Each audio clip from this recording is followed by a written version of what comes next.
So I don't know what anybody had in their mind when you hear those words, culture in the media, but this is where I came to, and I hope that it is of benefit.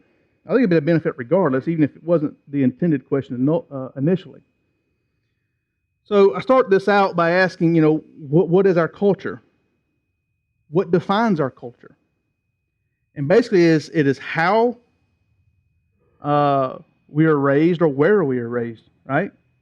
So we can look at our culture. We can look at the American culture, which is what we're all here. Everyone here that I know of are American. So all have this American culture that we're all have been brought up in. But then we can break that culture into infinite number of subcultures, right down to the very culture in our very home. Individual cultures that we all kind of grow up in, and things that influence how we see the world and how we do certain things. I think at one time that culture was easily definable because people didn't move around very much. People's worlds were much larger, so to speak. People who never left their own town or seldom even left the country. So the culture was very much more defined. But in today's age, when people move around a great deal, the world is much smaller, so to speak, and so cultures are blended much more.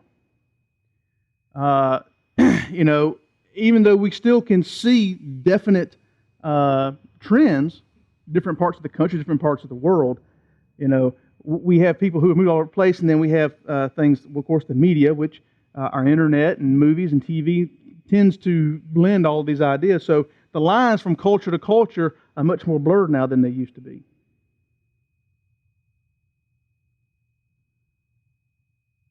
So what kind of things does our culture that we live in or that we've been exposed to, what kind of things do they teach us, and what kind of things do they influence about us? I just wrote a list of a couple of different things, handful of things here, and wrote some notes about them. And one is money. How do we view money? How do we handle money? How do we look at money? How do we treat money? And that is, if we watch, and I gave two contrast here. Artists today, artists being music artists or TV actors and things like that, who typically we see as being very wealthy or they're very wealthy in life. How do we normally see them in media and on TV and things like that? How do they treat money? Almost flippantly, don't they?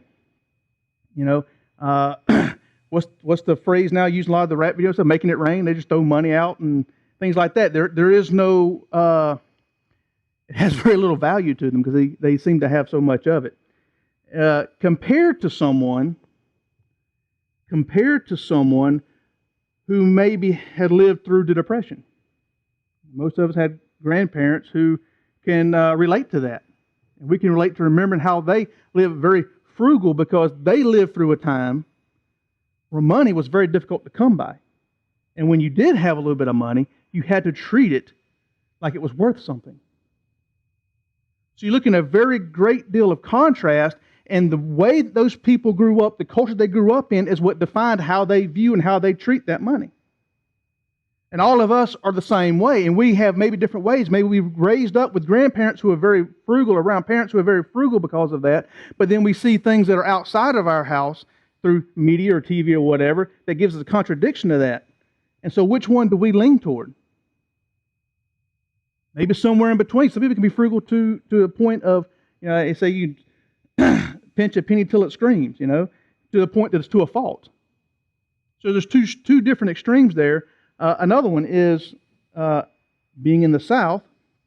All of us, I think, especially of us who are raised here, can really understand this, but that is race. How do we view race and the differences in different races? The whole question in this part of the country is the black and white race and how that's viewed. I know I was raised in many ways with a certain amount of racism, if I can be quite honest with you. I think any of you who'd be honest would say you were exposed to the same type of thing, maybe to different degreeing levels. Okay? I was raised to say and to show that a marriage between two different races was wrong. It was bad. It was a very, very faux pas kind of thing. It was not to be. It shouldn't happen. This should not happen. And so, how we view other races, how we view other people who are different from us culturally, and things like that. How we view marriage. And today, when we say how we view marriage, how the role between the husband and the wife in the house has changed. And what has changed our view in that, but is how culture has changed, or how different things have changed our culture, rather, on how these kind of things are viewed. And one that's very big today, of course, is our view on homosexuality. You know, the idea and our vision of what a marriage should be as a society, as a whole, has it changed. Even in my short life. I'm only 38 years old, and to me, it's been turned on its head, even in that time. But you know, it didn't happen overnight. It has taken decades to get to this point. And unfortunately, it's not done yet. Gender standards and things like that, and some of these things needed to be challenged over time. In other words, women's suffrage back in the 30s, giving women the right to vote and to do different things like that. These were good things. So those were traditions that needed to be challenged, right? We'll get into more of that type of thing as we go along. Religion. How does our culture affect our view of religion and things that we consider religious? What do we hold sacred? What do we consider sacred? You know, in our life and in our culture and things that we do. You know, I've talked about this the other week when I was referring to or talking about the whole Torah law. You know, I kind of hit on some of this, and I even brought up two of the most sacred things in Christian religion, that is Christmas and Easter. Didn't I? And I don't know if I insulted anyone by bringing those kind of things up and saying that, but you know, when we look at Christmas and Easter, really those are man's traditions. They're not God's. And although we consider them to be honor of God, they are not things that God put in place or that God commanded us to observe in any kind of way. Those are traditions of man. But some of us, because of the way we were raised and through our culture, hold those things very sacred. To the point we have been led to believe or see them as something that God Himself instituted. But He didn't. Are they wrong? Not necessarily, no. I think it depends on our heart and our attitude toward them and things like them. I'm using those as examples, by the way, because they are the two premier things all of us can relate to. All right? There are many, many other things that we could use in examples, and that example could extend to. What we buy, our home or an apartment, you know, did you grow up in a city and do you like an apartment type thing, or live in a small thing, you don't have any yard to take care of, or you like me where you couldn't imagine being even in a community. You know, I like being able to go in my backyard and not being able to see a neighbor. And quite frankly, they probably don't want to see me. Think about it, you'll get it. Anyway, so, you know, where do you like to live and that kind of thing. So the way you grew up and the culture that you grew up in, if you grew up in the country as a country person, hunting and fishing or even farming and things like that, well, that's the kind of culture that you grow up in, and where you raised around kind of influences that. Whether you like to drive a truck, jacked up 4-wheel drive, or a Prius. You know, some of you may go against your cultural bringing because you have a certain affinity for the environment or environmental issues. So you drive a Prius in spite of how you were raised. Doesn't matter. Your political views, whether you're Democrat or Republican, or anything in between for that matter. Okay? You know, and I bring this up because, you know, I've basically have abandoned, for the most part, dealing with politics and trying to study them, things like that, because I've just been so personally so dismayed by it over the years, and so discouraged by the way things are and the way politicians are, to be quite honest, that I can't stand it. if I can just be honest that way. But I remember I was talking to a buddy of mine, and he was Democrat, and he said, I vote a straight Democratic ticket every year. That's what I do. And he does it in spite of any of the issues, what they believe or what they're standing for or what's going on. Well, why do you do that? He said, well, that's just the way we've always done that. We've always done that. We've always considered, and yes, it was a black gentleman, a dear friend of mine, by the way. But I just could not get my mind around his line of thinking here was that, he was always raised. We are Democrat, and we always vote Democrat across the board. So it doesn't matter what the politicians come out saying, what they do, or whatever. In his culture, in his subculture that he was raised in and grew up in, Democrats was considered their friend, and that's what they always vote.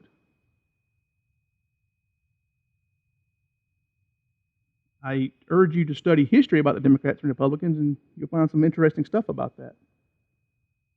I'm not going to talk about it here. I'm not either one, by the way, so it doesn't matter to me, whatever. That's not the point. But your political views is, and many of us here were raised, I believe, because we're in the conservative South.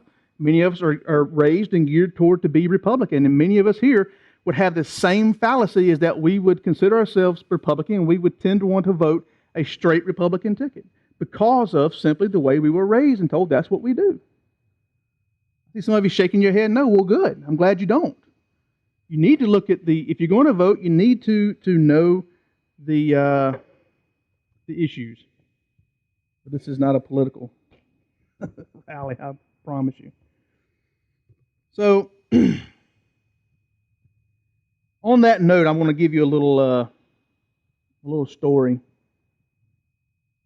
I heard a number of years ago. I don't remember who I even heard it from, to be quite honest with you. It's kind of like a parable, to the extent that I don't know if this ever actually happened. In fact, I seriously doubt it did, but it's a story that demonstrates a point, is the point of it. But there's a young girl, and she's with her mother who's fixing a dinner, and she's making a roast. Some of you probably have heard this story, and the mother takes the roast and sets it in the pan and cuts the end off the roast before she begins to put the roast in the oven. And the little girl finds that odd. Says, Mom, why do you cut the end off of that roast? Well, that's the way we do that. It makes it better. And that's just part of our process is we cut the end off the roast. But why? What purpose does it serve to do that? Well, I don't know, dear. That's just the way my mom taught me to do it. That's just the way she did it. And so that's what I do. Okay. Little girl wasn't satisfied with the answer, so she goes and talks to her grandmother. Say, Grandma, I saw Mom doing this with the roast, and I was just curious to know, why do you do that? Grandma said, well, that's the way my mama did it. She always cut the end off the roast before she put it in the oven. And that was the process I learned, and that's what I do to this day. It's always worked well. Okay, so in this story, the great-grandmother is still alive. So she goes talk to great-grandmother. Says, Great-grandma, why do you cut the end off of this roast? I've asked Mom, I've asked Grandma, but neither one of them know why you do it. And you taught them to do it. Why do you do it? She says, oh, well, that's an easy one. I can tell you real easy. So when me and your great-granddad first got married, we didn't have hardly any money. And I didn't have a pan big enough to hold the roast. So I had to cut the end off the roast to make the roast fit the pan. So because of this grandmother, who did something purely out of practicality to make the roast fit the pan, here we are 2 generations later carrying on this tradition with no knowledge or understanding why it even started. So when we want to look at the influences, the things that have influenced us through our life, in our culture, it pays us to go and look and understand why we do certain things. Why have we carried on certain traditions or certain things through our culture or certain belief systems through our life? To say that it's because we've always done it this way, okay? I didn't want to say this word, but purely that's ignorance, is what that is. That is just ignorance, is what that is.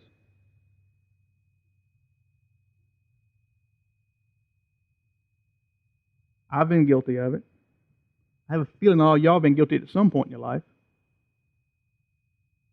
So it's time to reevaluate some of these things. Now, what are some of the greatest things that influence? We've already talked about some of these to a pretty good extent. What are some of the things that influence our culture? The culture that we have now and the culture that we are continuing to develop, because culture is ever changing. Culture doesn't stay. I mean, there may be certain aspects of culture that go generation to generation for hundreds of years or whatnot, but culture itself is constantly changing. It's constantly evolving, to be quite honest. And some of the things I put here, of course, is media, and that's where the other side of this comes from. Our question was culture in the media, so I'm basically looking at culture and media. And a media, some of us, when we say media, we're thinking of the news media, which would be correct, but really media extends to any form of input to us that is outside of our normal life. Okay, so whether it be news or television shows, radio, the list goes on and on. So media as a general rule is, in my opinion, the way I see things, is absolutely the greatest influence on our culture. I referred to that, the view on marriage has changed so dramatically, even in my short life, and it didn't happen overnight. But we all know what was the main catalyst that caused that change, or brought that change to such a rapid change, and that is the media. The way this type of thing is portrayed in TV shows and things like that. And what's happened is that they put things like this in television and TV shows, and the young ones watch it. And so immediately the first thing that's going in their mind is that I'm seeing this as being okay. This is being given to me in a non-threatening way, and I receive it in my own subconscious. They don't even have to think about it. They see it in their own subconscious. They understand it as being okay. And as those generations grow up, they become what? The adults. And so it happens over time. And through media is probably one of the greatest tools used to do that kind of thing. And what kind of media? Music, the views of artists. You would be amazed how much you're influenced by the music you listen to, even when you're not really listening to it. Just what you have playing in the background in the car as you're riding on your way to work or even here to church this morning or wherever. You would be amazed at the influence. And there is no innocent music out there, if I can be quite honest with you. We can say Christian music, of course, what we consider Christian music, and there's varieties of that out there, styles and types and kinds. And I'm not going to say all of it's necessarily innocent either, because there's still different views that can be portrayed through some of that music. That's something you have to decide for yourself.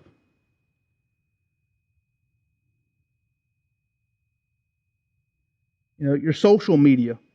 Boy, is that a big one in the past few years.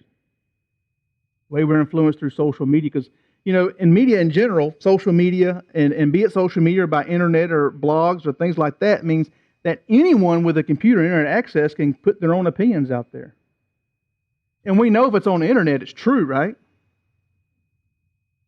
Yeah, you can laugh there. Okay? So, this is something that we really have to guard ourselves against. This is something we really have to make an effort as to what we allow ourselves to see, hear, and read.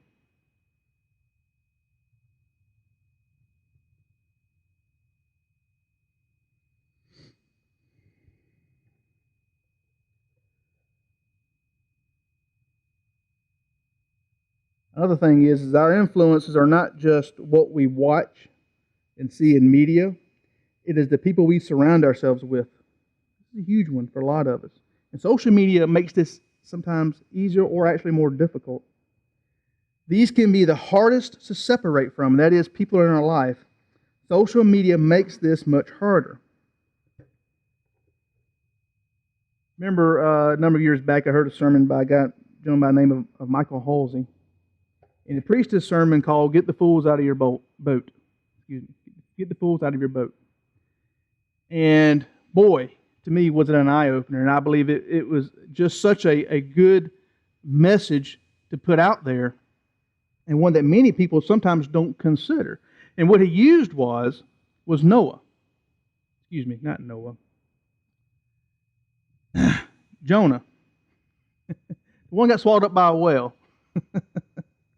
All right? He used him as the example. They both had to do with water. That's what threw me. But Jonah got swallowed by the whale. But what happened to Jonah before he got thrown into the water? But he was in a boat, and what was he doing? He was running from God. He was running from what God had commanded him to do. He had a message to deliver, and he refused to do it, and he tried to run, which is a silly notion anyway, run from God. But that's what he was attempting to do. And so while he was in this boat, what happened to the boat? Well, a big storm came up and began to rock, and the people in the boat became absolutely afraid that they were going to be capsized and all drowned. So they had to look around and figure out what's bringing this calamity on us, what's bringing this, and he even spoke up and said, "It's me, I know it's me. I'm the fool. I'm the person who's bringing this on you. If you want it to stop," they had to throw him overboard. So, in this case, he was the fool, and to stop their boat from being capsized, they had to throw the fool out of the boat, didn't they? So many of us, our boat, okay, metaphorically speaking, we have fools in our boat. And the fools are the people that we allow in our life, that we allow to influence our life. And the really bad part, sometimes those people are close family members, okay, who carry on and perpetrate these old cultural standards, be it, how they view marriage, how they view money, how they view society, how they view all kinds of things. And we can recognize those people as not good for us and not good for this culture that we're trying to develop. And this is a culture that we would consider a Christian culture, a culture that Christ has tried to give us. It contradicts those things. And as long as we allow those people in our boat and continue to speak in our lives, they will continue to have influence over our lives. Now, sometimes we have to suffer a fool. And that's true. Okay? So that's something to be considered at times. But you have to look at where you are in your own walk. If you yourself are struggling and can't keep your head above water, then it's not a good opportunity time for you to try to suffer a fool, because that fool will drag you down. If you're not a strong enough swimmer, so to speak, that fool will drag you down. So something that you have to look at in your own life. So again, yes, sometimes we do have to suffer fools. That is true. But many times, and more often than not, we need to get those fools out of our boat. They're going to make us sink.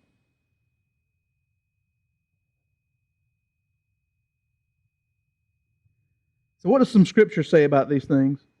I'm going to look at first at Romans 12. I got several here. Most of these are kind of one-liners, so to speak.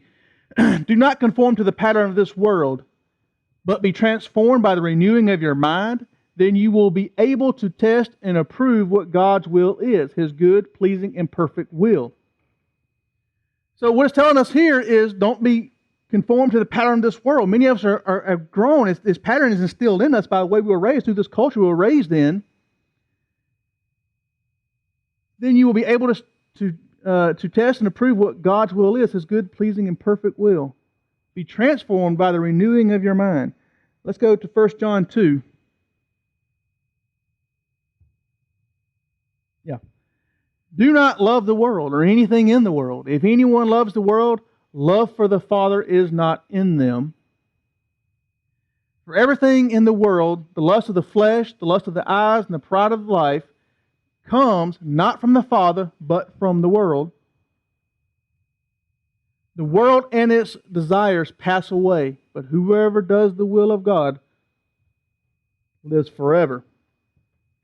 And this is kind of just trying to instill what I've been talking about up to this point, is that we are taught through our culture, and whether that culture is large or small or whatever the case may be, what should be important to us and how we should live. But what we need to do is take those standards we have been taught, and sometimes this is difficult, and put it against what does the Word say. And does it pass the sniff test, as often we'll say? Does it pass that sniff test? Let's look at Colossians 2. See to it that no one takes you captive through hollow and deceptive philosophy. Wow. Which depends on human tradition and the elemental spiritual forces of this world rather than on Christ. Let's go to Hebrews 13:9. Do not be carried away by all kinds of strange teaching. It is good for our hearts to be strengthened by grace, not by eating ceremonial foods, which is of no benefit to those who do so. So, again, I challenge us. We need to have our own culture. Excuse me, that's not even true. We need to take hold my iPad, that's what I use for my Bible today. I don't want to say that, but the scripture that and the teachings that God has given us through the Bible should become our culture. That should become what defines and how we view our culture, all these things that I mentioned a minute ago, money, race, marriage, religion, what we buy, our political views, all these kind of things. These things should be formed by what we know in Scripture, not by what we were taught over time, not by what we hear by these erroneous opinions that people put out on the internet or wherever else. If it doesn't pass the sniff test compared to this, then we need to just disown it, move away from it. I don't care how old it is. I don't care how long it's been. I don't care how many generations it goes back.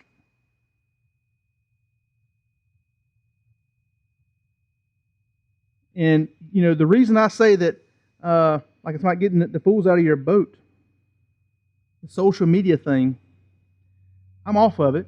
Never really was into it a whole lot anyway, but I did have a Facebook account for a while, but never got into responding on it or posting things on or any of that kind of stuff. Just isn't my cup of tea. But, recently I just decided to go ahead and just disable the whole account. Just get rid of it. And I've seen so many people get so wound up by the discussions because people can go out there and just throw any type of thing out there. A lot of times people do it just to get you riled up. And you get sucked into it. It becomes mudslinging and all this other kind of stuff. You don't need to go out there on Facebook and force people to believe what you believe. You just simply need to live it out. Pure and simple. Just live it out.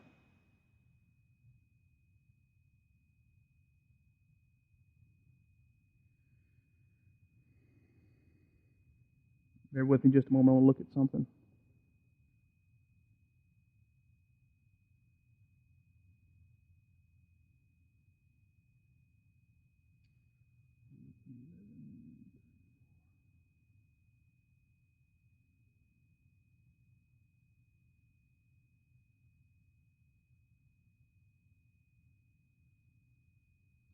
And let's go to Luke 11:34. I think it should be the next one. Oh, you got it. Your eye is the lamp of your body. When your eyes are healthy, your whole body also is full of light. But when they are unhealthy, your body is also full of darkness. What do you allow yourself to see and hear and things like that affects your entire being, ties your entire self. Go to Philippians 4:8. Finally, brothers and sisters, whatever is true, whatever is noble, whatever is right, whatever is pure, whatever is lovely, whatever is admirable, if anything is excellent or praiseworthy, think about such things. You got me. Yeah, speaking of media. Okay, so, let me go back to the Philippians 4:8 again. Yeah, so What do you get from this scripture? It's just this one basic scripture. It's finally, brothers and sisters, whatever is true, whatever is noble, whatever is right, pure, lovely, admirable, excellent, or praiseworthy. You think about these things. Think about such things. So what does that tell us how we should go through our life and how should we go through things? Is we should think about things that are worth thinking about, shouldn't we? Think about things that are worth thinking about. If it's good, then it's good. If it's not, we don't need to put it in our life. We don't need to put it in our mind. You know, sometimes we have to think about bad things because bad things happen throughout the world. And that's something we have to contend with. That's just part of life, isn't it? But beyond that, why you know why the trash shows on TV do so well on TV? Because people watch them. They don't put that stuff on because it pays for itself. It doesn't. They put it on because people watch it. And that's a sad commentary. It's a very sad commentary. 1 Thessalonians 5:21. But test them all, hold on to what is good, reject every kind of evil.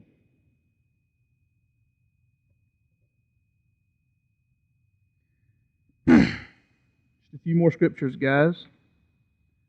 All right.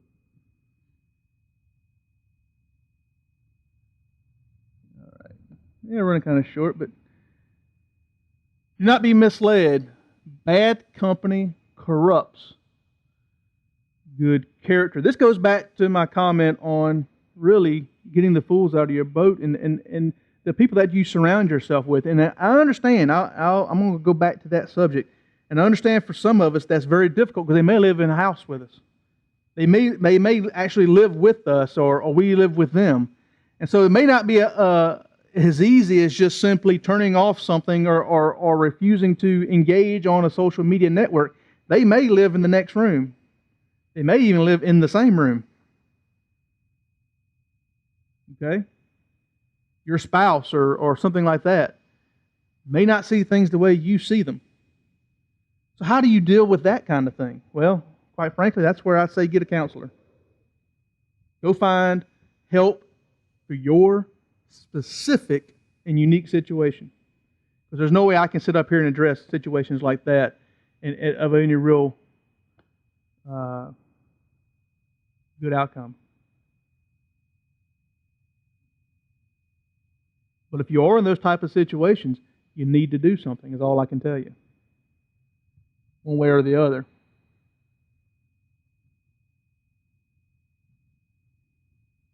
I don't remember what it says exactly, but I have Psalms 101:3. I will not look with approval on anything that is vile. I hate what faithless people do. I have no part in it. That would be God making that statement.